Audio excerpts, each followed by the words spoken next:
Okay, ladies and gentlemen, don't adjust your screen. It is okay. You're not me blue chew. You're not drunk. And That's I know fine. it's Thursday, and you know what that means. It's the late edition of the Roundtable Pro Late edition. as Wednesday edition. night AEW Dynamite review. It's your boy, the Right franchise, boom. joined by Mr. Mixologist himself, Mr. Chemical Julian, and the boy, the man, the myth, the legend, the blue chew champion in the chair. Your boy Shane Wicked Husky. Crazy Podcast champion. I still haven't got my belt yet. Wicked crazy, bro. Yeah, see, if you've been a roundtable champion, you'd already had the belt. But that's besides the point. Ladies and gentlemen, welcome to another edition of the Roundtable Pro Wrestling Hey, Podcast. Shane, if you were the Roundtable Pro Predictions champion, the belt would have been delivered to you personally. In Personally. hand. Trust me. At In the hand. airport. It would have been deliberate. Trust me. Shout out to our Talk boy rubbish. Tom talking trash. Him and your boy Cass came up with a new show debuting this Thursday here This Thursday. on BodySlam.net. So welcome, Tom. This Thursday.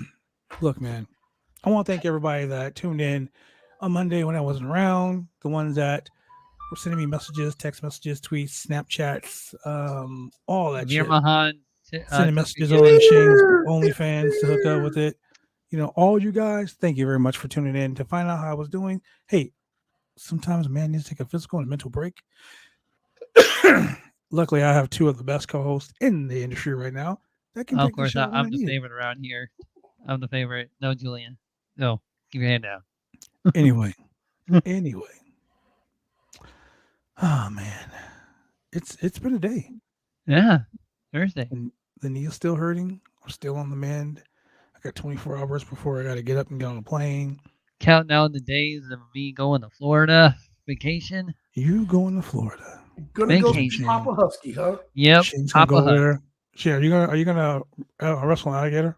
No, I am not. I'm not You're that. gonna go find West Briscoe and just some white boy shit? No. Hey, Shane, I don't want to see no shit on the internet about Florida man ... and your picture next to it. Isn't that Big E's thing?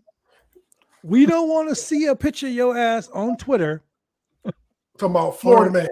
or as the idiots that don't know how to spell itter. Titter. Titter. Get it. For those people who don't know how to spell titter, we don't want to look on Twitter, snitter, litter, jitter, wherever the fuck you want to call it today. We do not want to look on there and see a picture of you with your head up an alligator's ass. Oh Please. man. No. I that's Or your balls in the alligator's mouth. Wow. no. That's the smallest bite that alligator will ever take.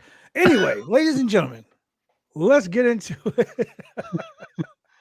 Well, I mean, we can't wait can tell until that 9 machine. o'clock. You know what? It's been a while since I did this, so let me go ahead and just break down a real true intro for all the ladies that watch this podcast. It's been a while. So let's go ahead and do this real quick. Oh yeah. Oh, That's right, ladies and gentlemen. I was trying to do this on Monday, but BJ cut me off. Shane was trying to be sexy on Monday, and it did not work.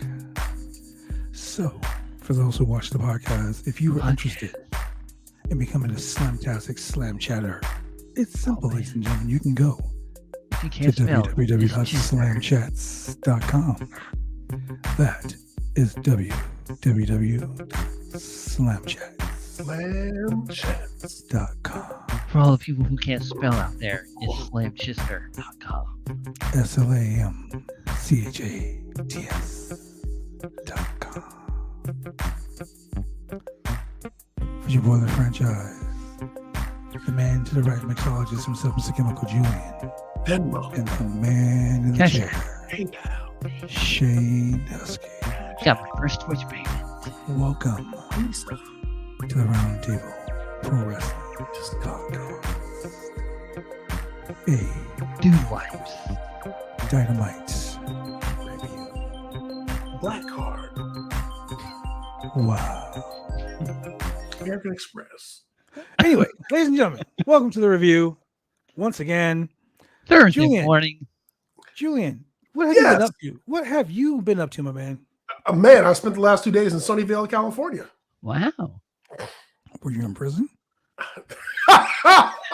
No. I mean, that's one thing up there. It's a prison. No, man, there's a waste treatment plant. Same thing, prison, waste treatment. I'm up there working my magic, doing my thing. So mixing shit up. I got up at 3:00 on Tuesday. Holy Why would you do that? 3:00 on Wednesday morning. Drove to Sunnyvale, did my thing, met with some folks, spent some time with my people. Went to bed last night, crashed out and down in San Jose. Got up this morning for a conference call at 6 a.m. Did some office work. Then I hopped back on the road. Now here I am. What a trooper. Yeah. Hey, man, do what I got to do. Hey, which reminds me of a joke. Actually, the whole alligator thing reminds me of a joke. Hold on. It's a knock-knock joke, right? No, it's not a joke. Okay. Oh, good. okay. So there's this guy in the bar, an alligator. He goes, he gets the alligator, puts it on the bar, and he goes, hey, y'all want to see a trick? Everyone goes, sure. So he puts the alligator on the bar, pulls down his pants, pulls out his dick, takes a beer It ain't bottle. even 9:00. God damn, Julian. He pulls out a beer bottle and taps the alligator on the head. Alligator's mouth opens. Okay. Goes and he puts his balls and his dick in his alligator's mouth. Wow. Takes the beer bottle, taps the alligator on the head twice, and the alligator slowly closes his mouth on his dick and his balls, but doesn't bite him. And he's like, "Hey, look at me! Look at this! Look at this!" Takes the beer bottle, taps the alligator on the head. Personal Alligator can opens his mouth opener. slowly, pulls his dick out, zips his pants up. He goes, "Hey, anyone else want to try?" Everybody's looking at him crazy. This chick in the back raises her hand, and he goes, "You want to try this?" She goes, "Sure, but just don't hit me too hard with the beer bottle."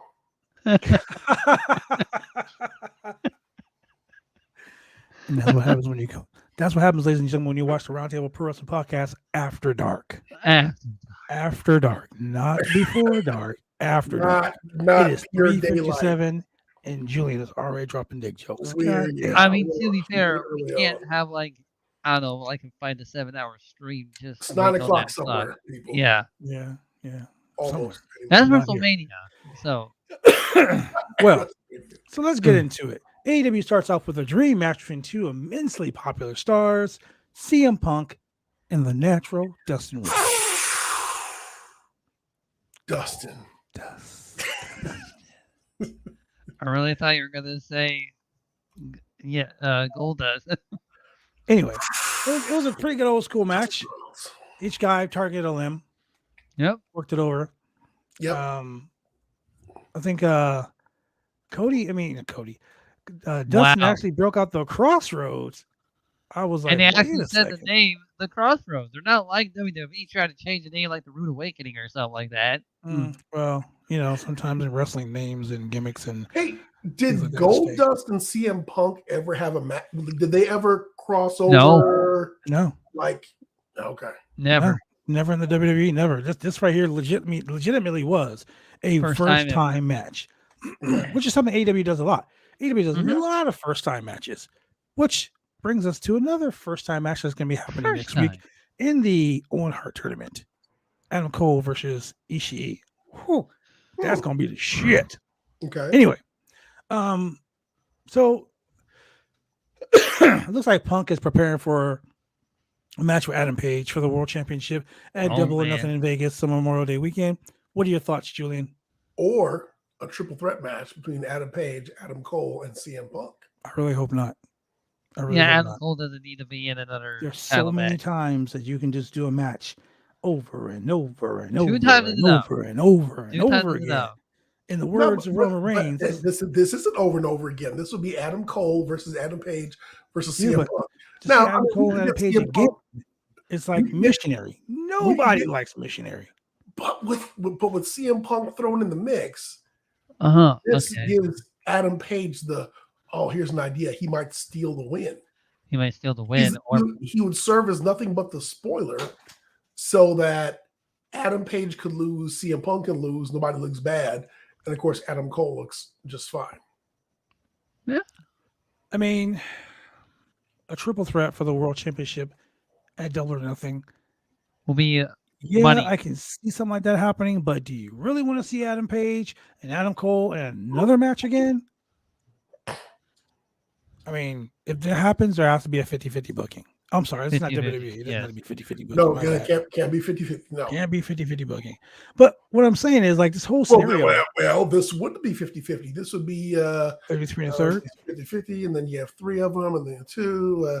30-30. This would be 33 and a third. 33, yeah, like 3. Yeah.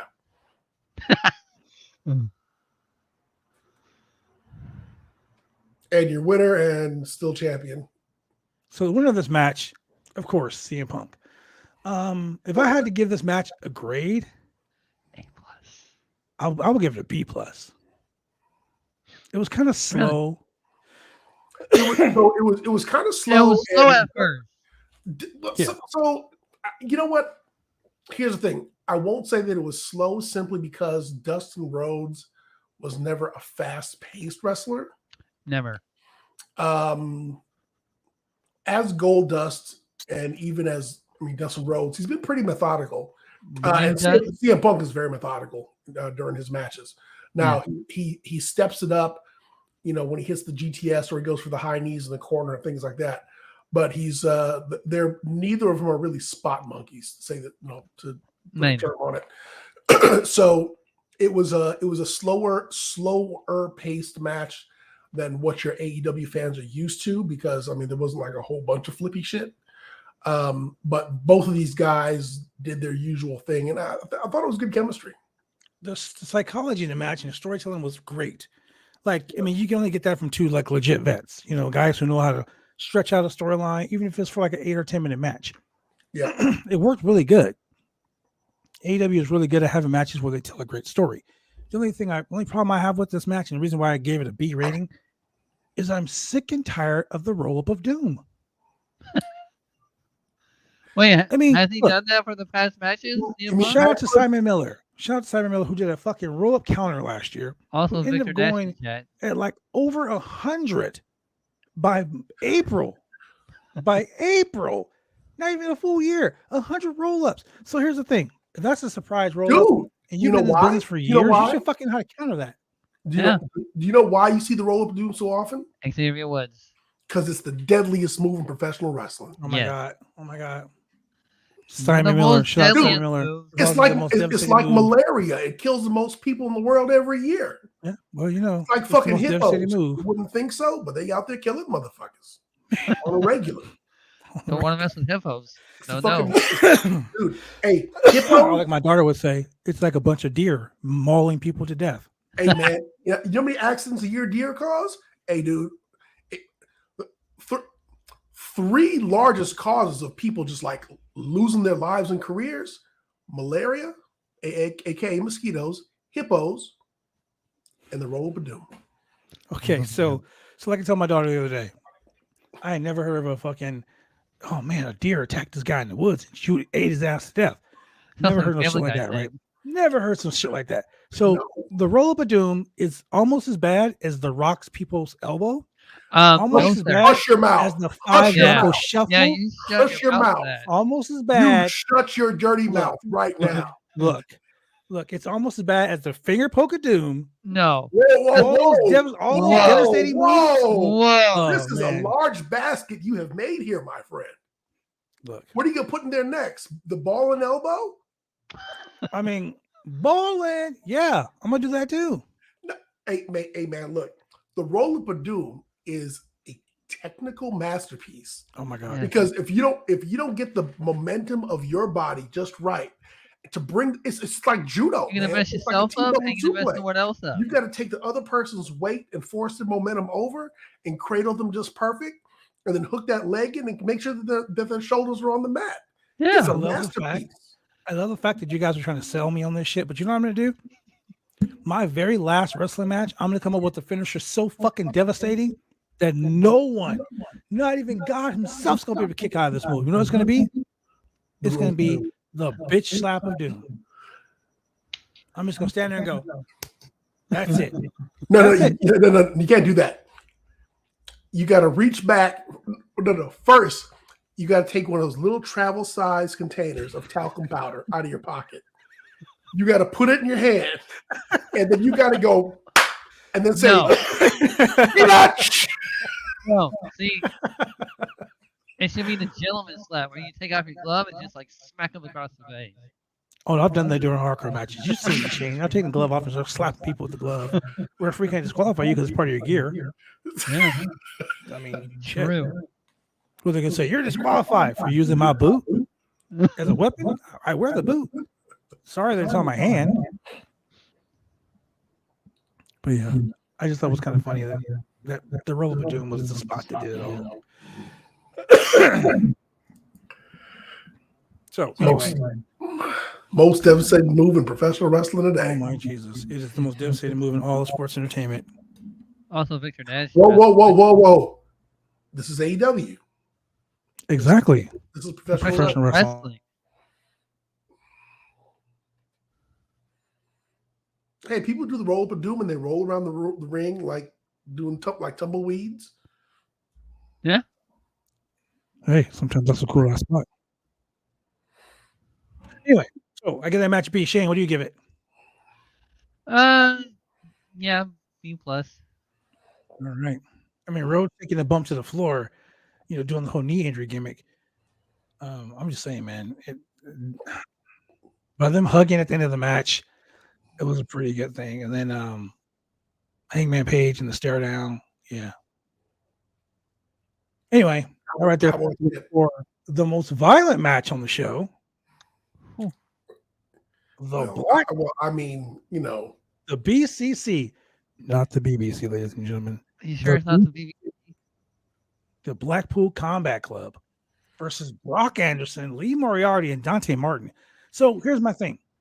Lee Moriarty is going to be the next one to join.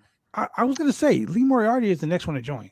And they said it in his name when they were trying to build up the whole story between Moxley.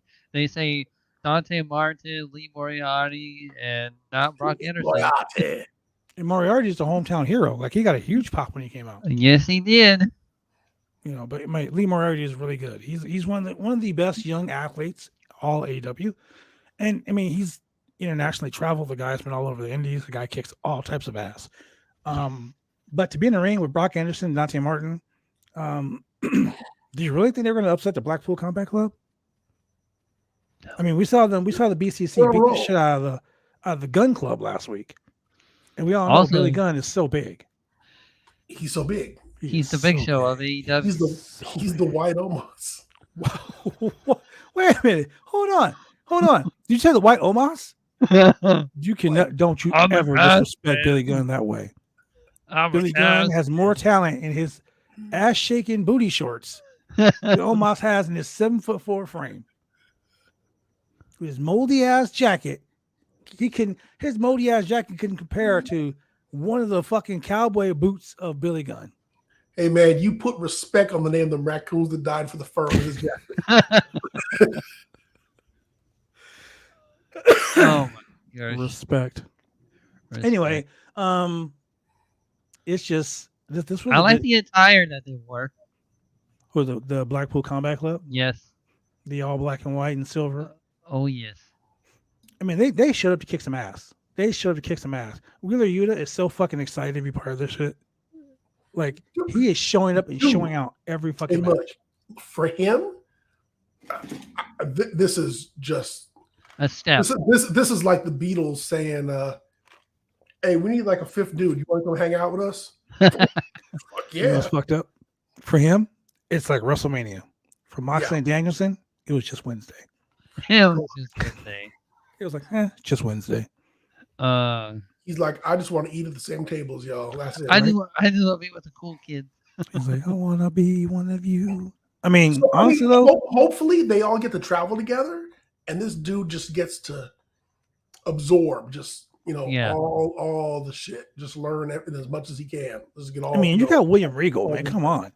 Oh man. Even if you don't William have Moxley, if Moxley and Danielson just ride with you and don't talk to you the whole fucking time, you got William Regal, bro. You just learned like 100 years of wrestling knowledge just from that motherfucker by himself. Mm-hmm. So you know what the bad part is? I always said, like, if I met William Regal, I would just have to say to him, would you cry? Hey man, look, please excuse me, but I'm a fucking mark. So what was it like when you remember that time when you and then when you and then he'd be like, oh my God, this Bloody guy. hell, that's fucking Mark. I'm like, Man. yeah. Hey, look. Can someone please choke this fucker out? Back when you were Squire Dave Taylor, He'd be like, hey, Yuta, choke this motherfucker out, please. Get him a spot of tea before you choke him out. Thank you. And then John Moxley would just give you the paradigm shift. Wow. No, honestly, man, like to me, I'd be like, can you please take my camera and then videotape this? Right? Regal is giving me the Regal stretch. Can you record this for me so I can put it on Snapchat? Thank you. Man. Look, man. You will get lots of views for that. Dude, Hey, if I had a picture of Regal putting me in the Regal stretch, I've got 10 friends who'd be like, fuck you.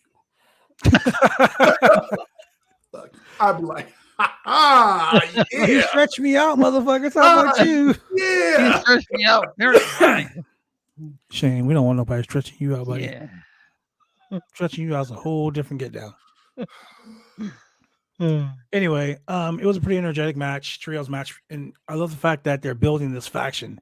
I mean, Lee Moriarty can easily slide up into the BCC. I said BCC, not BBC, ladies and gentlemen. Just get that right. Some of your minds are in the gutter right now. When you heard the B, you automatically thought BBC. Like Shane thinks of BBC all the time, don't you, Shane? Damn. Caught me red-handed. Or never mind. Never mind. See, I let it go. He set himself up for that one. I couldn't. I couldn't do it. Couldn't do it. Shane, you made it way too easy, my man. I guess match at B. I'm not really impressed with Arn Anderson's boy. I don't think they handled Lee Moriarty. Don't work as a team. It was just a random tag team.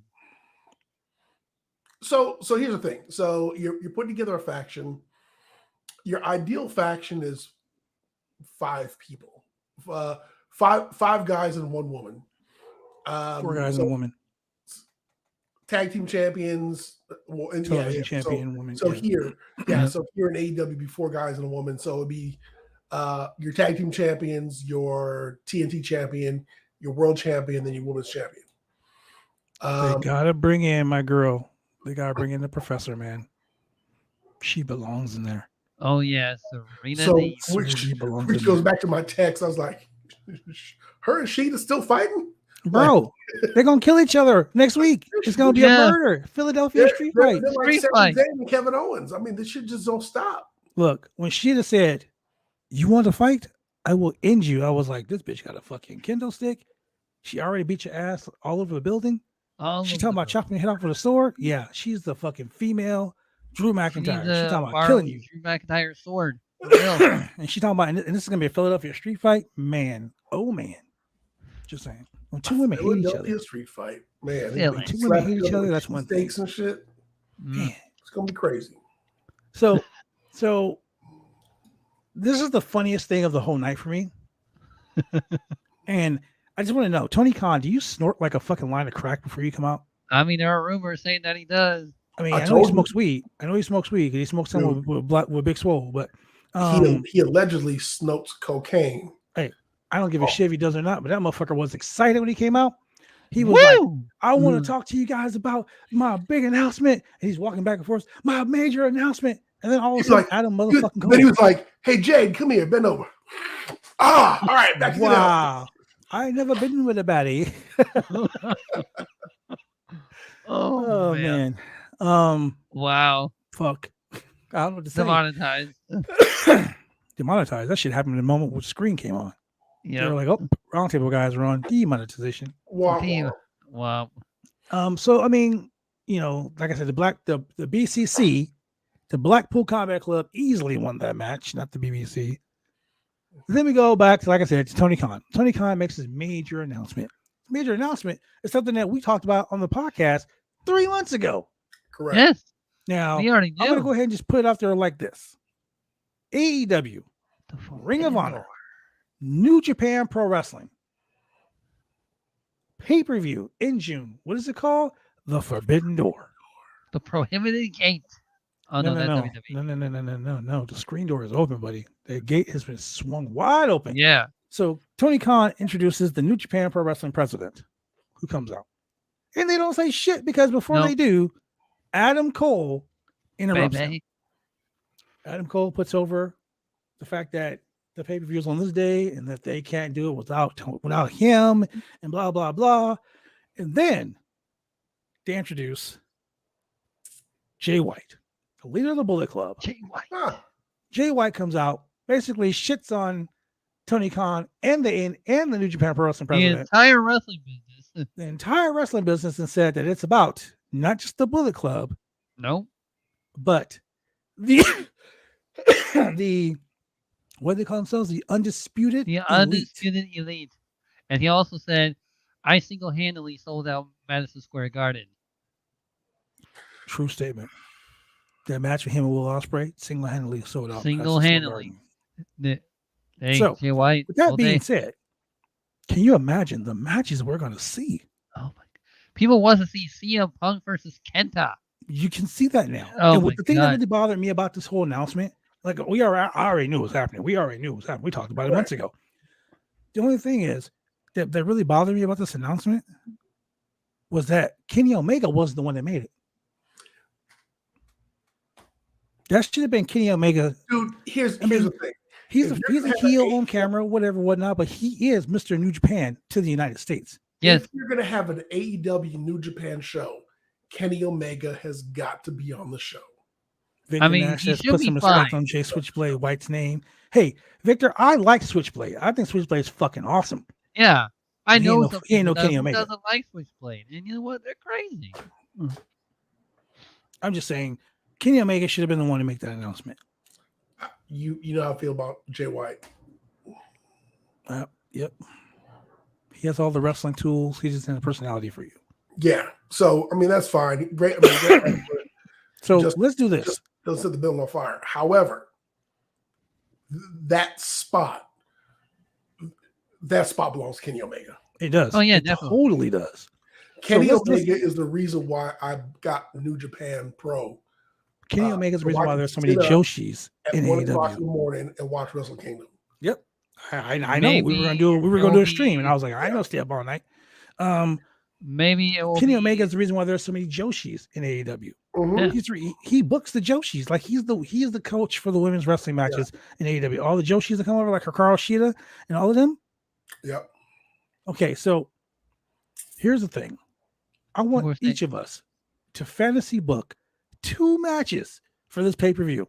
Oh, I already got one. Go ahead, Shane. Jay White versus the return of Kenny Omega. Okay. What? Give me another one. Of course, Punk versus Kenta. Come on now. Okay. Julian. Okada versus Wardlow. Okay. Out of the blue, but I like it. And the reason I say that, clash of styles. Yeah. But there's going to be a little bit of something in there for everybody. Oh yeah, like playmakers and power bombs. Keith Lee versus Bad Luck Fale. Ooh, I can taste that. That's 2 big meaty men slapping meat. You rock hard about 2 big meaty men slapping meats. There you go. They're gonna beat the shit out of each other. Okay, so Shane, I like your picks. The Kenta versus CM Punk, that's a dream match. Never before happened. That is a dream match. They got so much heat and talk so much shit to each other online that right there is somebody gonna get their ass kicked fight. I like that. My picks: Kenny Omega one more time against the Rainmaker. Oh man, their classic matches in New Japan. If that match happened in the United States, that would outsell any WrestleMania, any Saudi Mania show. That would be 1.5 million people watching live on. That'd be 2 million people watching live on fucking Dynamite. I'll tell you. Even the casuals will watch it. Even casuals will be like, "Oh shit, that match is happening." Turn that on. You know what? I don't know about that, and here is why. Looks like you got. When I was younger, when I was younger, and I was an '80s WWE wrestling fan.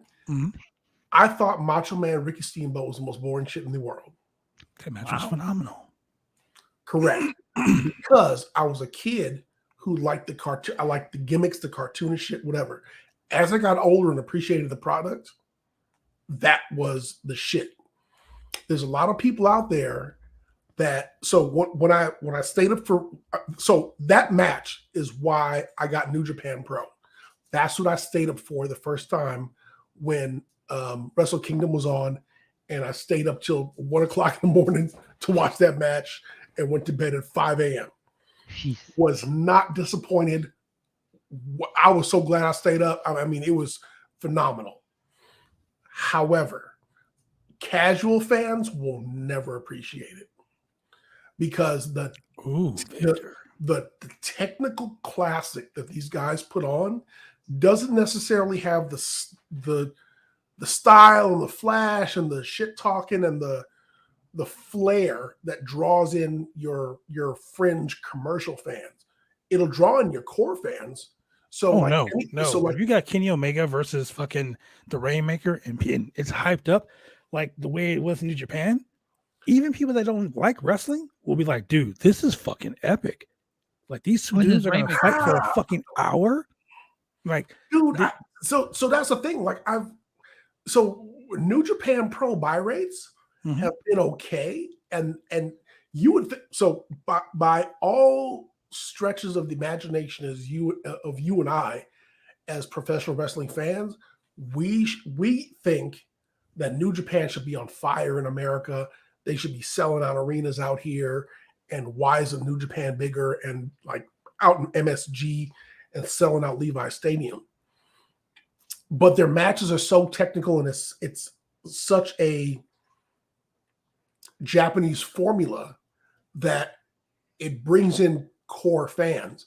Kenny Omega is not he's not going to be on anybody's cereal boxes. He's not going to be doing SpaghettiOs commercials. Not going to be, doing like, advertising Jordans for Nike. But if you're a wrestling fan, you know who the fuck he is. Like, it's just, I mean, honestly, within the last 20 years, people recognize Ric Flair as a household name. Yeah. But that's because he really became so well. He became bigger than WCW and NWA and became like his own brand.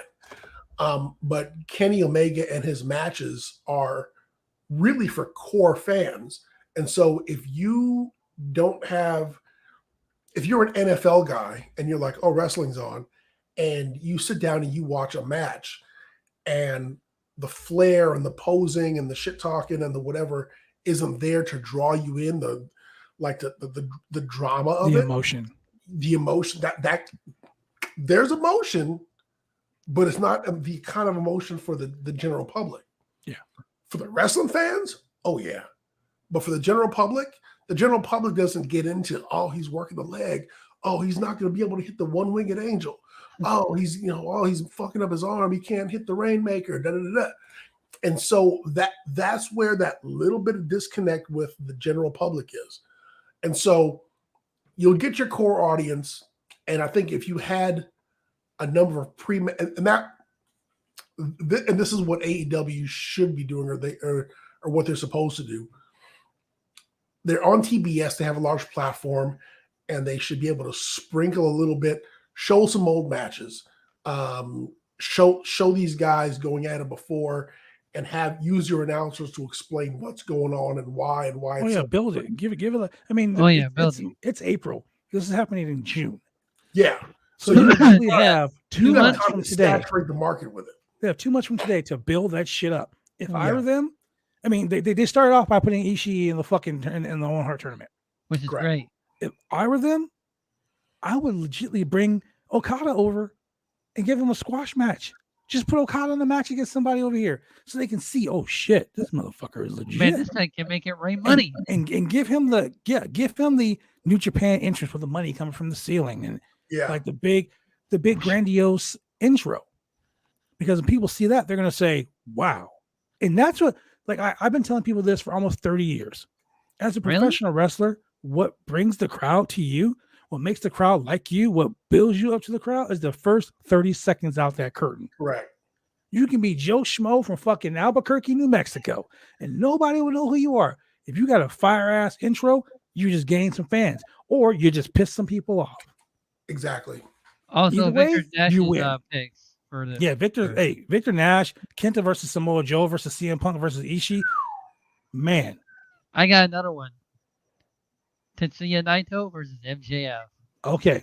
I was thinking that was gonna be my second pick, but since you already put it out there, Naito and MJF would be great. How about the Ace versus Adam Cole? How about Gorillas of Destiny versus Ortiz and Santana? Ooh, even better. Guerrilla Destiny versus Ortiz and Santana versus the Bucks versus FTR. FTR, baby. For all the gold. No, I would put FTR in an all championships on the line match against the New Japan Pro Wrestling Tag Team Champions. Yeah. Oh man. And you know what? You know what I'll do? Fuck it. Let's call it the United. Let's call it the Ultimo Dragon J Crown Championship. Let's do that. Let's put the IWGP Tag Team Champions, the AEW Tag Team Championship, AAA, the Ring of Honor Tag Team Championships, and you know what? Give the fucking Good Brothers the Impact Wrestling Tag Team belts. Put them motherfuckers on the line too. Oh yeah. And have FTR win all of them. Oh my god, they're gonna be dripping. Have Dax and Cash walking out like fucking Ultimo Dragon. Get Like my the boy Roman Sonny Reigns Ono and to be their Triple H manager. team. Done. Shout out to my boy Sonny Ono. Yeah, get Sonny Look Ono what to be their Victor Nash manager. is coming. That right there, fire. Because you finally get the belts off Luchasaurus and fucking Jungle Boy. And they're the ones that take the pen. It costs all the belts. You know what? Better yet. Yeah, give me Gorillas of Destiny versus Luchasaurus and Jungle Boy so they can just Stomp the shit out of them. And just keep on doing like 1, 2, and then he pulls them up. And they just keep on just kicking the shit out of them for the next 30 minutes. Yeah, make it a Broadway. And they just stomp the shit out of them for like a good hour. And then finally pin them and be like, all right. And then at As you can tell, ladies and gentlemen, we do not like Luchasaurus and Jungle Boy on this. And then take Luchasaurus's mask and make a pair of boots out of them. And then at the end, have Luchasaurus betray Jungle Boy. Have Jungle Boy betray Luchasaurus. Keep up with him. Yeah. Have Jungle Boy betray Luchasaurus. Take off his mask and be like, "You ugly bitch. I didn't need you after all the wins I got." We can go on to the next match, which is in a sense ridiculous. And it was ridiculous.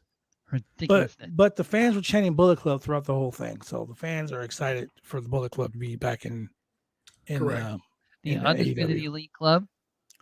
So June 26th, Chicago, Illinois. Chicago is a spot. So I'm going to say this right now. Cass, if you are watching me right now, Cass, you need to get the press passes ready for Julian and I. Julian, we are going to fucking Chicago. Come on, man. Let's go to the United Center, and I can even go see some family while I'm in town. I got family living in Illinois. Oh, okay. I'll just stay here, I guess. Yeah. Shane, you know what? Shane, you're welcome to come yourself. A work trip. Yep. Texas. Just saying. Texas. I mean, my birthday is next month. You can, I don't know, buy me a ticket for free. Same with the Forbidden Door ticket and the plane ticket. Wow. Yeah. Okay. All right. Hey, come on, Shane. Just put on your gamer passes and be like, I'm a gamer god. Just let me in. I'm a gamer god. Yeah, I'm over here hanging out with fucking. Oh, wait. We can have Naito versus Jericho. Oh. And they already had a match. Yeah, and it was really good. Yeah. It was for the Intercontinental Championship in New Japan. It was, a really good match. Yeah. So we have Wardlow versus the Butcher. The Butcher's in there doing his knee thing. I'm envious because I can't do my knees like that. The Butcher's in the ring, and in MJF's music hits, he comes out. He's up on the fucking 25th row or 35th row of the arena in a skybox. Him and his boy, and Sean Spears. The chairman is just sitting there holding a chair, which is kind of stupid, but they're watching the match. Wardlow is escorted to the ring in handcuffs. Just like when Kane was in handcuffs for the very first time. He gets to the ring. He gets uncuffed. He gets in the ring. Like Harlem Heat were when they were Cole and Kane. Yeah. And this match was probably Shane's favorite match because this was two big beefy men slapping all types of meat. I mean, the butcher was slapping meat like he was beating that salami, slapping that. He was just doing all kinds of shit. Salamis all day. Here's the question: was Butcher paid ahead of time? I don't know, but Butcher. This match was really stiff because MJF, one of the people don't want to pay you afterwards. Yeah, he one of them dudes. Yeah, he always got to pay first. You got to get your money from that motherfucker like today.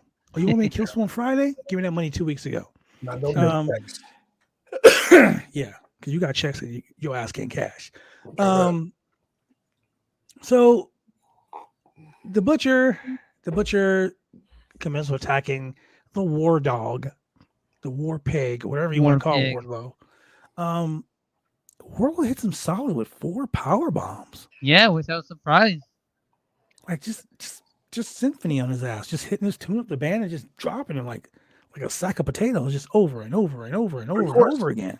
Butcher hit his own power bomb, and Wardlow's like Butcher fell on his own power bomb. Like Butcher went to pick him up and buckled. Wow. He should have been doing them fucking knee lunges. Himself up.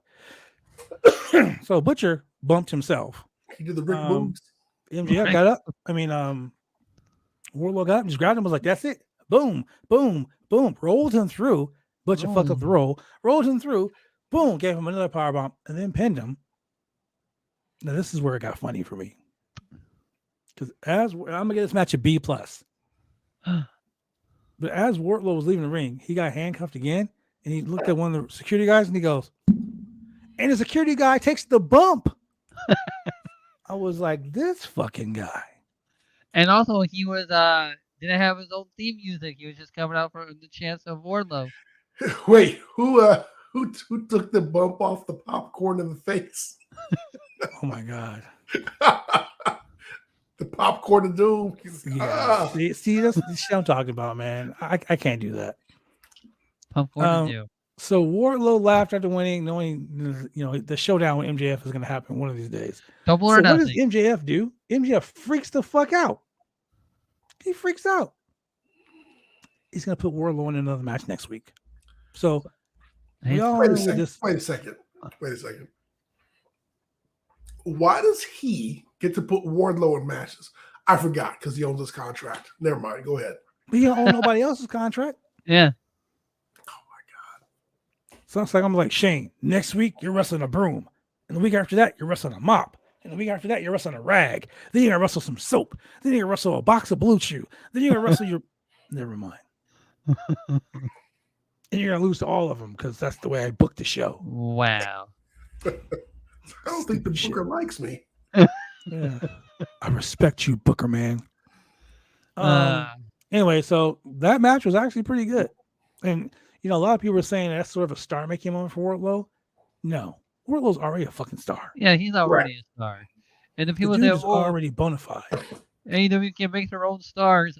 You're just blind if you are saying that now. Wardlow, they've done a really good job with Wardlow, especially considering how he started off. They've done a phenomenal job with him. Yeah. Yes. But we got some other shit that's coming up that's actually pretty good too. So let's go to your boy Brody King and your boy Buddy Matthews. Buddy Matthews, not a Murphy.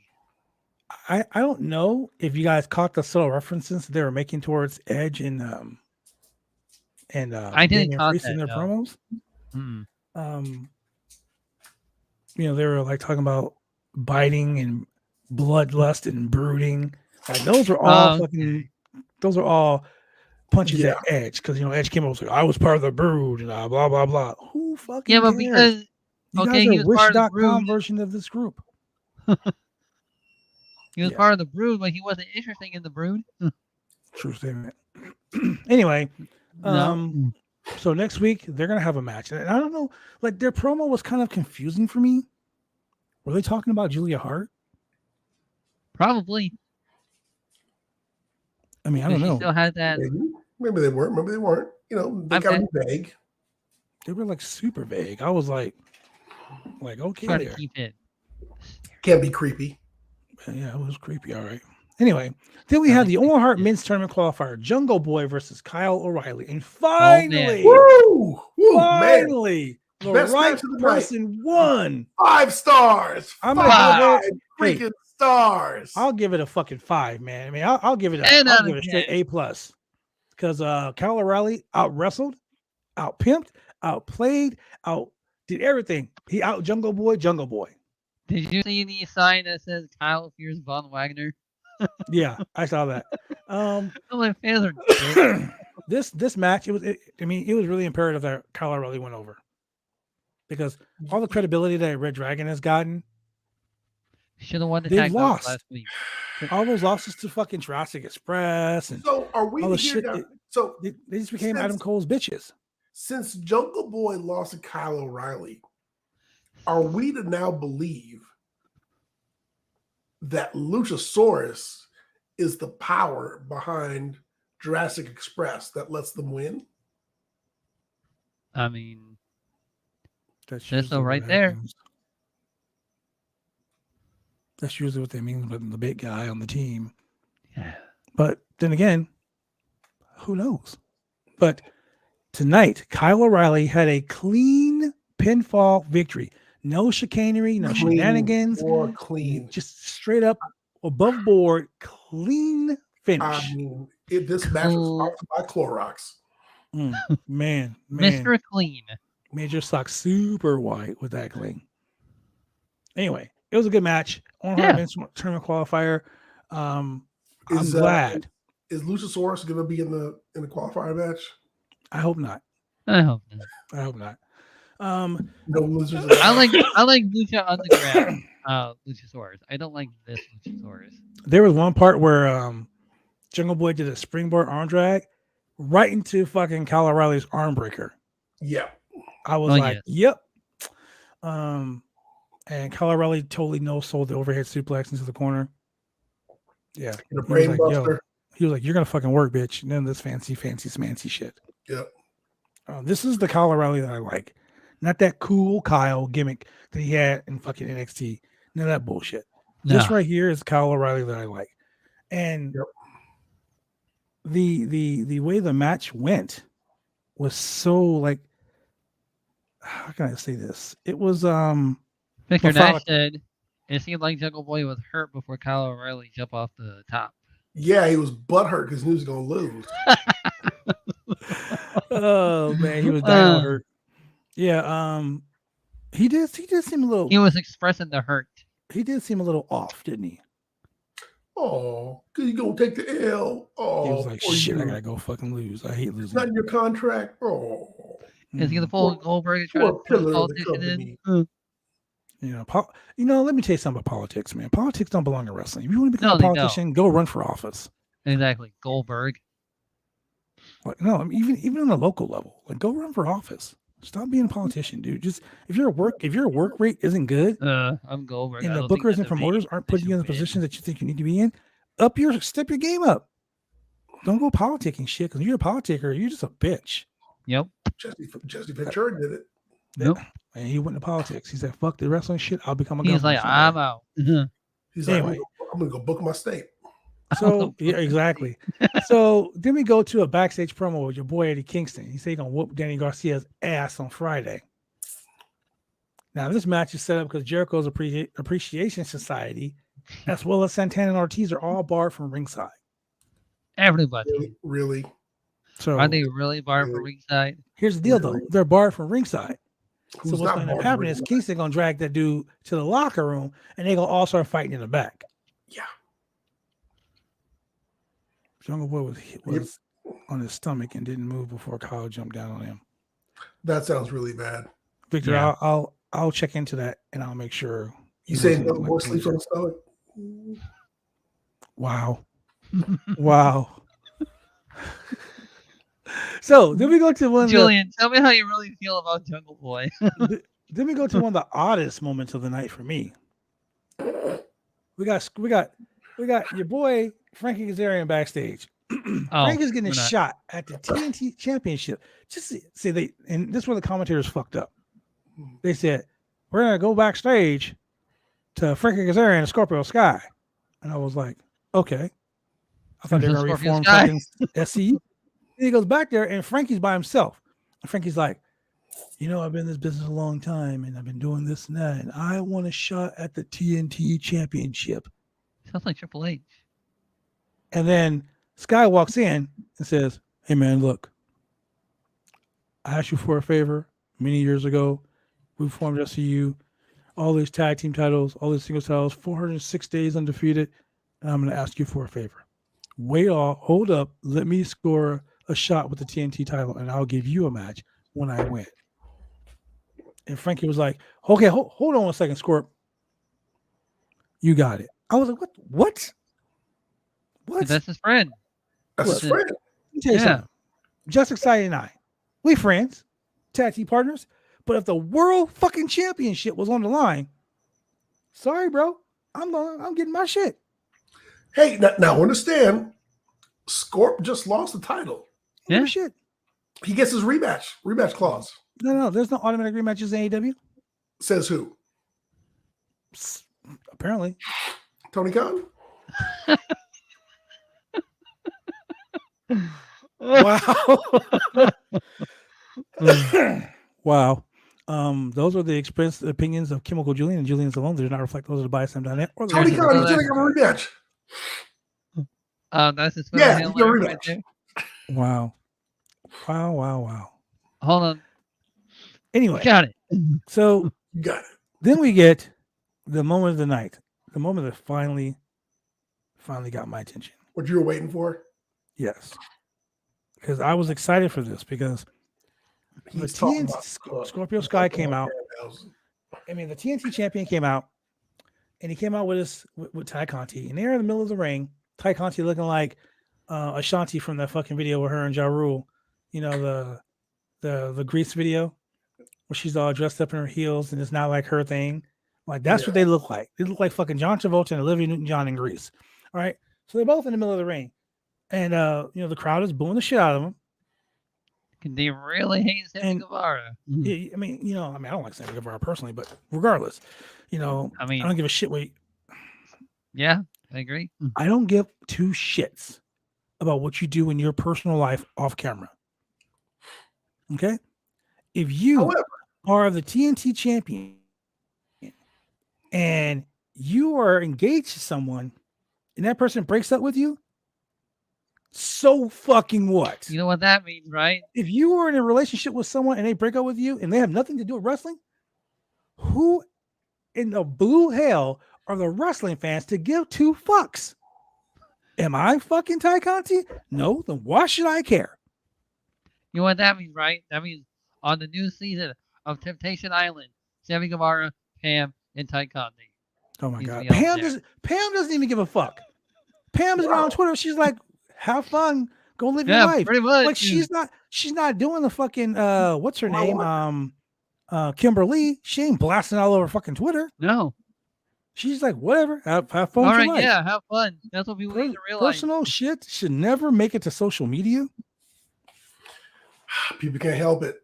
No, because when your personal shit makes it to social media, it becomes a fucking circus. Social media, tell a friend, tell a wrestler, it becomes fucking bullshit. Social media is like a public laundromat, and folks come there to just air out their dirty laundry, not realizing how stupid they look, but still. That's what I'm saying. So for the fact that the fans were booing Sammy literally a week after they were cheering him because what do they call him? Dynamite Dan Lambert. That's his name. Yeah, Dynamite Dan. So essentially, what the fans have done have turned a sexist, egomaniac piece of shit like Dan Lambert into a face. The man goes out to the ring and he says that nothing smells as bad as the people who live in Pittsburgh.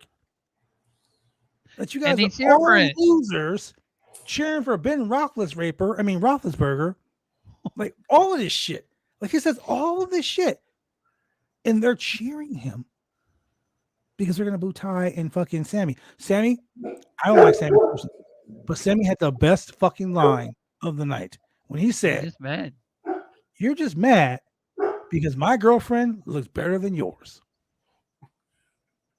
I was like, I mean, you know, if I had a mic, I would drop that shit and walk away. If you're a heel, that's, you know. And Even Victor as a face, Nash he should does he Dan should ended Lambert. he should ended his fucking promo that way.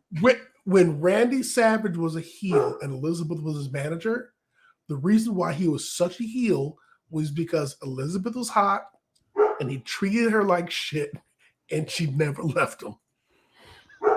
And then when Hogan started grabbing her ass, he had the nerve to be pissed off. Ladies and gentlemen, we're not condoning treating women like shit. No. What we're saying is no. But what I'm saying is people were pissed off because she was hot and she wouldn't leave him.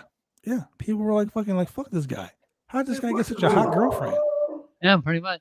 I mean, I totally get that. I totally 1000% get that. My thing is this, fans, if you are watching this right now, my girlfriend, Julian's girlfriend, Shane's girlfriend, whoever breaks up with us, guess what? It's none of your fucking business. That is correct. So you can come on the show, you can boo me, you can go on Twitter and boo me, Facebook, Instagram, Snapchat, you can go on Shane's fucking OnlyFans, whatever. I don't give a shit.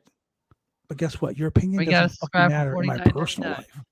And that's the thing that bothered me. So Sammy Guevara comes out, and him and Dynamite Dan, along with All Ego Ethan Page, they basically challenged for a title match next week, whatever. Now all of a sudden that got turned into a ladder match. Sammy's like, "Fuck it, okay, next week ladder match." Him and Scorpio. Yep.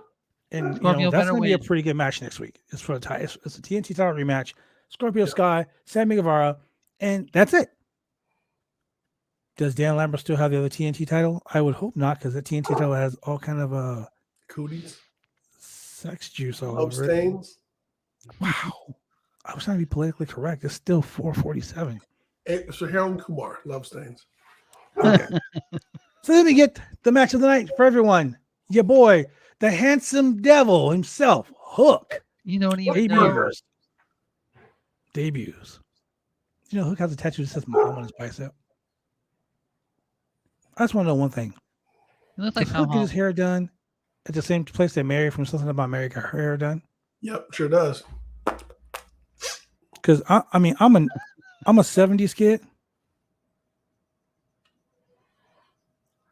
And he eats. Give me 1 second. And just hangs out in the locker room and he broods, listens to music. What do you think he listens to? Whitesnake? Probably the Richard Marx. He listens to Richard Marx. Hold on to the night. That's what he listens to. That's why he's always so sullen when he comes out. Or he's listening to the music that when he went to the club. But here's the thing.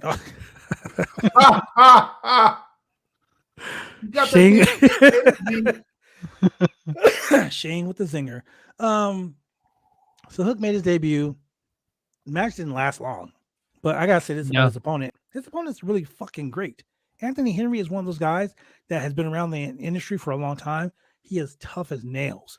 The guy is one of those guys that can be a top guy anywhere, except for this match with Hook. So, hey, man, Hook is moving on up. So we all talked about how Hook is devastating. Just wait till he faces the real challengers like Adam Cole and Hangman Adam Page. Well, I mean, I would like to see Hook versus Ishii. Oh, yeah. Say Hook's so damn tough. Let me see him toss around the fucking stone bull. Just an upset. Just have him throw Ishii around. Oh my god, that'd be an upset. Oh, hey, Togi Makabe versus Samoa Joe. Good match. Yeah. Hook gets his hair done by Don King's hairdresser. Skullfire Gorilla. It's coming, Sasha. Don't worry. You can't get fed. Sasha's like, give me some food. She's straight eyeballing me like, wait, where my food at? But guess what happened after Hook's match? Okay, I don't want look. I'm so sick of the fucking hocus pocus. He doesn't do hocus pocus. That is true. He curses people. What kind of shit is that? But there's no lights nothing coming out. happens. Okay, Yeah. so it doesn't Nothing work. I happens. get it. Danhausen is a comedy wrestler. He's very You're nice, putting very evil. Danhausen- Yes. You're putting Danhausen in this situation. But I will tell you the top moment. He's Well, AEW's boogeyman. let me give Hook a B+ for that match. But what I will say this. A lot of B pluses tonight. Yeah, I will say this. Danhausen has done something that no other person in all of AEW has done. Made Hook talk. He made Hook smile. Yeah. Hook smirked as he walked past him. Hook was like, you- "This is fucking funny." This is funny enough. He gave him a little bump to his shoulder and just walked away. He's Give a- unfazed by the simple fact that fucking Danhausen was like, "If you don't let me curse you, then we have to fight." And I was like, that means "Danhausen, his do you really ankle want is that?" finally healed. I'm like, "Danhausen, do you really want that?" Yes, he does. What if Danhausen beat Hook? Wow. The internet will fucking blow up. It would explode. It will be no more fucking internet. Twitter will be gone. Fucking this show will be disintegrated into the fucking atoms. You know, There'll be no more I mean, like, podcasts. The if podcast Danhausen- wouldn't work. if Danhausen beat Hook, it would be like Thanos just walked up and was like, "That's it." If Danhausen just went in the ring and just put that work on him. See, you And then calling finish that him- thunder. Danhausen is a good And wrestler. then his finishing move, he bounces off the ropes, stops short, does the curse, Curse. Wow. And Hook just lays and down. then Like, called the curse, and they called the cursed elbow. oh my God. Oh No. my God. The cursing elbow. I'd probably hear you screaming all the way across the state. Yep. From Oregon to California, you'd be like, "Yep, there's my boy yelling and screaming around. He pissed off." And then he was like, I would just text you. And be like, "Goodbye." That's it. Because Thanos would have snapped our asses to atoms. Like this. Yeah, because that right there would have been it. So then we have a match that was really surprising. It was really surprising. Danielle Kamea, she's had one fucking win one. on Dynamite. I mean, on AEW Dark. So she's 1-1, Darn. and she challenges Dr. Britt Baker, DMD, and a women's qualifier for the Owen Hart Foundation tournament. Why the fuck is this chick in the tournament? Dude, I'm not saying it was a squash match. No, it wasn't. It wasn't because Kamea was putting some fucking work in. Yeah, she was. She was trying to. Like she was definitely. putting some work in. I was like, "Who is this? Like, what?" And Tony Schiavone is so happy again, like you don't even know. Somebody's like, "My day has happened." and Adam Cole is just looking at him like in the So in the Nahi distance. Harris and Pat Fairmouth from the Steelers come to the ring with Britt Baker. Baker, Welcome home entrance. Pittsburgh is called Britsburg. Britt Baker is like the most over fucking face. That's not a face in AEW. Correct. But they're treating her like a face now. But the fact Right. that Britt Baker was getting choked with a terrible towel, total heel move from the chick. And I know the chick is from She had the NXT. Steelers glove. Mm-hmm. The chick that she wrestles from NXT. But like it was an even match. That's what got me. Like I'm like, this is the former AEW. It was Women's definitely World not a Champion. squash match. Like, this match shouldn't have lasted to 10 minutes as it lasted. I mean, I'm glad you're giving the women's matches time, but god damn, Right. really? Yeah. This chick should not have taken the former world champion to the limit like she did. She Now, did. hold on. So the fact that you're even getting a shot to be in the qualifier match, Should be an honor. it should mean that you got to be bringing something to the table. So, I mean, the whole idea of any given Sunday, I mean, there shouldn't be any chumps showing up to a qualifier match. Mm-hmm. You can lose, but you shouldn't get destroyed. So anybody who's participating in a qualifier match for the Owen Hart Cup should be a contender. He was a contender. So her not getting squashed is good. Yes. Because it shows that, hey, you got talent, but you just weren't good enough to beat. And she this wasn't person today. she wasn't shown weak either. She wasn't Yeah. shown up as weak. What they did was they built a new star for, let's say, Ring of Honor's women division when they relaunch it. Sure. Or they built a new star because AEW women division, they have a lot of women that aren't even actively being utilized. Correct. So, I mean, I see this as a way to start utilizing those women and their talent and building the foundation.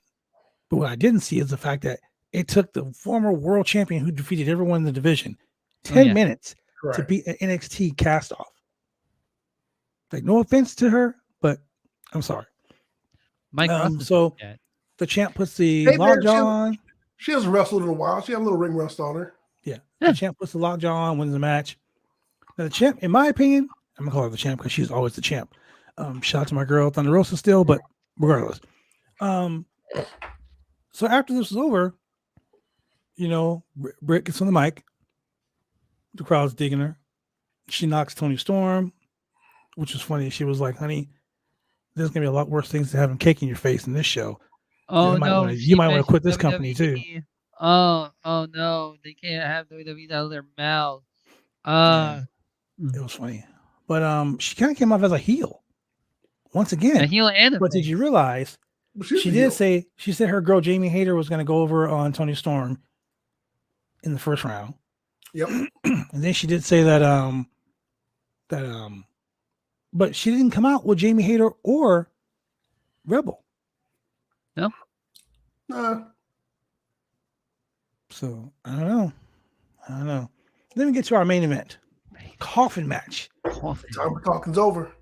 Darby Allin versus Andrade El Idolo. This match ended very weird. People were interfering in this match like pop-up ads on Crow. It was ridiculous. This whole match was just like one big clusterfuck of people. Yeah. Sting fucking doing splashes out off the stands and shit. Like, Sting, you're almost 70 fucking years old, man. Stop doing that. Hey, he can still no-sell a chair to the back. Yeah, true. Yeah, that was crazy too. But I mean, thumbtacks on the lid of the coffin, wholly unnecessary. So many things happened in this match. It was just, and your boy. So Andrade, God bless him. I gotta love the amount of energy that Andrade puts into all of his matches. Yes, definitely very good.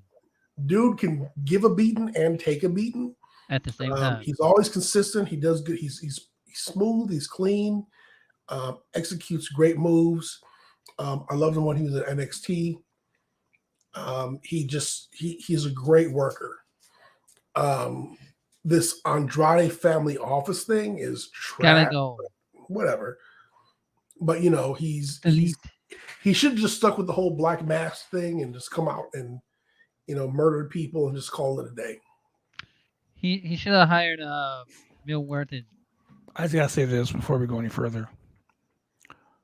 Jim Ross, Tony Schiavone, what is the fascination that you two straight men have with Jose taking off his shirt? I just don't get it. Tony Schiavone was like, I hope Jose takes off his shirt. And I'm like, what? What the hell? I stopped the show, rewound it so I could make sure I heard what I heard. Did you also rewound the part where Jim Ross may have a legitimate son out there? Oh my God. Yeah. Yeah. See what I'm saying? Like I don't get it. It was like, wait a minute. It was funny. It was funny because as soon as Jose came down, he was like, Jim Ross was like, oh my God, there's Jose. And then Tony Schiavone was like, I didn't even know that Jose could do wrestling moves. And I'm like, Jose's a trained wrestler, man. I'm like, they were like, oh, there's Jose. Interference from Jose. And I'm like, oh, there's Jose. And I just thought he was. And then Tony Schiavone is like, let's hope he takes off his shirt. And I'm like, what the actual fuck? Man, they probably listened to our podcast and got my commentary. Look, Jose is jacked. That dude was jacked. Yeah, he was. I was like, holy shit, this guy is swole. That dude works out with Charlotte Flair. Yeah. She posts all the time on her Instagram. They're always working out. Her, him, and Andrade. Andrade's put on 30 pounds of solid muscle. So, I mean, the guy is big. But the simple fact that Jim Ross like busts a nut. Oh, he's big, is he? And Tony Schiavone is like, oh, take off your shirt. What the fuck? That is not what I want to see. Look, that's on Tuesday nights. All that horny shit, that's on Tuesday nights. NXT 2.0. Not AEW. I just don't get it. I just don't get it. So, how's Charlotte Flair enjoying that extra 30 pounds of muscle? Wow. That I don't know. But what I do know, Charlotte, is if that you want to come after Julian, they're his Twitter handler. Sting and Darby Allin. He put the figure 8 on her.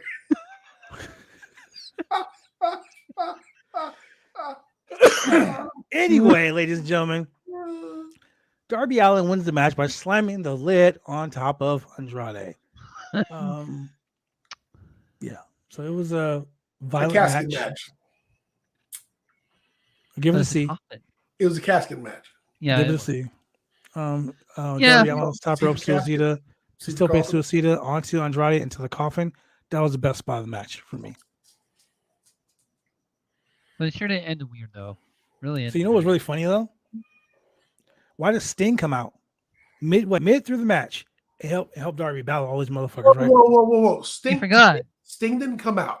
Sting was in the audience enjoying the match, and he had his sign up, and he was just being a fan. He bought his ticket. He was enjoying the match. He was being a fan.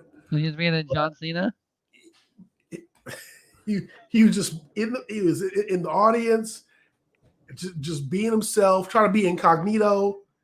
So he put on a fake Sting mask, so he looked like a fan, and he was enjoying the matches. He was enjoying all the matches. Probably got there for the pre-show, but all of a sudden,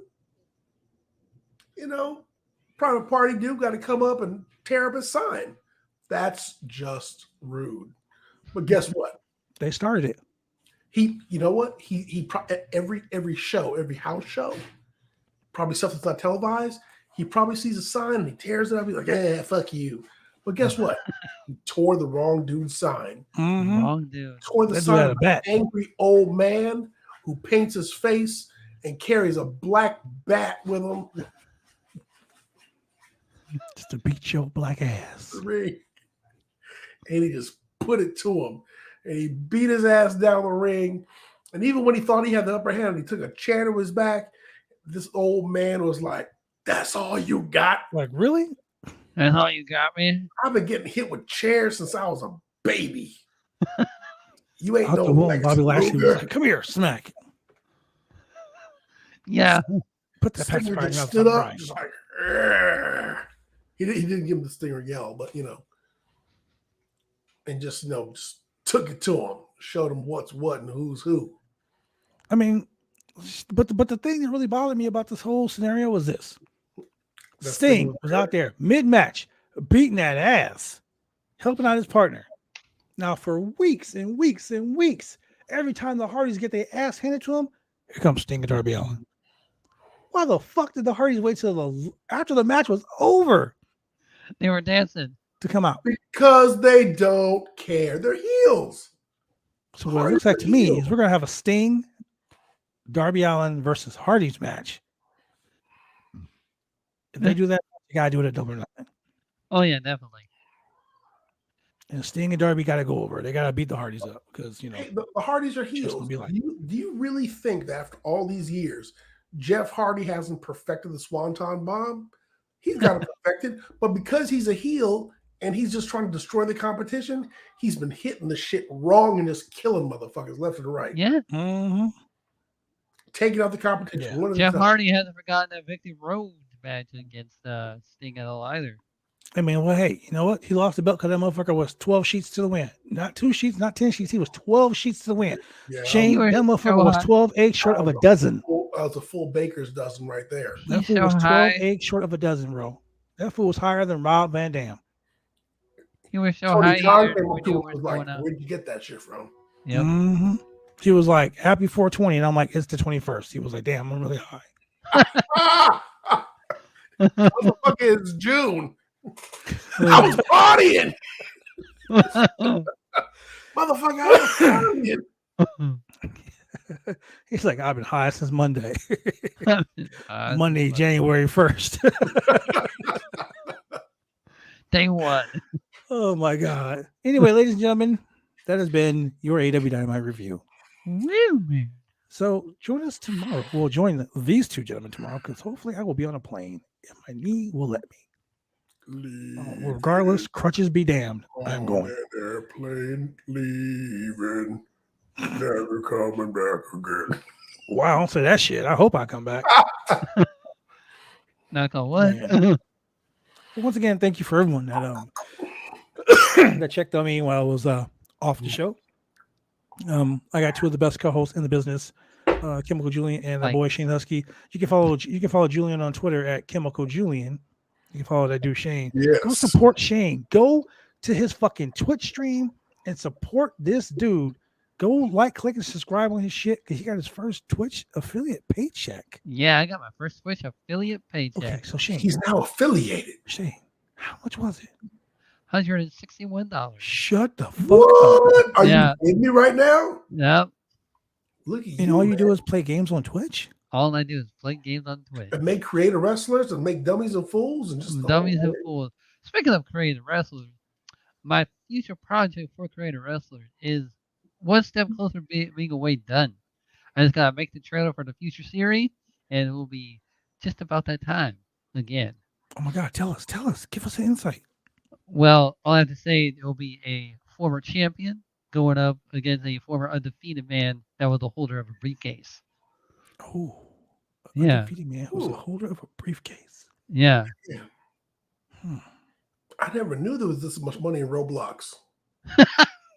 I don't even play Roblox. I'm about to get a fucking Twitch account my damn self. Oh man, if you guys had PlayStation, like my God. How many people follow you on Twitch? 175. Wow, that's a lot. Let's get that number up. You gotta get it up. What do you need to be a Twitch streamer? How many people need to follow you? Just like being affiliated? Mm-hmm. Well, you need a 3-point average of views almost every time to watch. That's the hardest part. Okay, so hold on. So let's go dummies and fools. Yeah. Don't get technical on everybody. Yeah. How many people physically need to subscribe to your channel? Physically? You physically got to go click the button. Yeah. Okay. You got to go click it right now. Gotta flick it, click it. Subscribe. Flick the bean. Oh, yeah. Wow. And that's it, ladies and gentlemen. Shay. Got to go see the man on the boat. Oh, my God. Oh, my God. And I missed this on Monday. I was sitting there like, damn, I really missed this on Monday. Like, what perverted shit can we throw down? Oh, man. What inside jokes can we drop? Oh, man. Just like Veer just stole the franchise gimmick.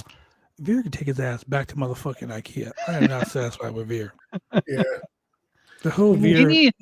He needs to go do some beard oil commercials. I'm all about Emelina. That's how much this whole Veer thing screwed me over. All right. It's that time again. Julian, where can they watch us? Damn, Shane just jumping ahead of the game. Oh, man, watch. I'm going to get it right this time. Yeah, I'm going to get it right. We need that graphic. Oh, you need a graphic? 3 times a week. 3 times a week. If you got a TV still, you're on terrestrial television. Really? You got a coax. You're watching on the CRT. You got Comcast, or actually you have Xfinity TV or CenturyLink. And here's the important part. And you're in the Portland, Oregon area. Oh, wow. 3 times a week. You can watch us on Monday at 10 p.m. p.m. Channel 22 Xfinity TV and Channel 8002 CenturyLink TV. Chance number 2. Tuesdays, 9:30 p.m. Channel 23 TV, Channel 8003 CenturyLink TV. And finally, last chance. And this is like you absolutely refuse to go to YouTube. You absolutely refuse to go to I don't know why. The Instagrams and the Twitters, the titters. Wednesdays, 9:30 p.m. Channel 11, Xfinity TV and CenturyLink TV. One channel to unite them all. Oh my God. One channel. One channel. Talk about one channel. One channel. Look, ladies and gentlemen, if you ain't subscribed to this thing, you need to go subscribe. I mean, you can go to www.slamcast.com. You can go ahead and become a Slamtastic Slammer. You can follow us on Twitter, on YouTube, Facebook, all those places. Go like, click, and subscribe. Everything, because, quite honestly, We like to be here every week to lay it down, lay the smackers down on that candy ass. Every Monday, Wednesday, Friday night. Sometimes you see us on Thursdays, like today. You might see us on Saturday for Friday's roundup. We don't even watch Impact. Well, Julian does. Yeah, I sure do. Yeah, we might do an Impact review. Impact We gotta Wrestling do already that. fucking spot on. We gotta do that. That'd be great. I would appreciate it. Let's do that. Let's do an Impact review. Do an Impact wrap up. Impact. Well, ladies and gentlemen, You know right why? back. You know why? We know when the Impact show. Why?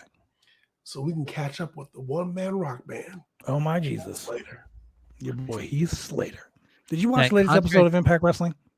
Not yet, but I sure will. Go Which is watch the latest tonight, episode of Impact right Wrestling. now. Let's come back tonight. And just do an Impact drop. Let's just No, drop I got one. Twitch streaming planned. It's not gonna happen tonight. Shane, No. you ain't gotta be on the show. People I'm love asking what somebody they to do. sprinkle some sugar on me. You know what I mean? Oh, sprinkle me, Oh. man. Sprinkle me. Sprinkling, man. I got Twitch streaming. Ladies and gentlemen, with that being said, this is your boy, the franchise, for Chemical Julian, and for that dude, Shane Husky. Thank you for joining us on another installment of the Roundtable Pro Wrestling Podcast, and we will see your asses on know? Friday. Thank Should we see them on Friday? Should we see them on Saturday? Who knows?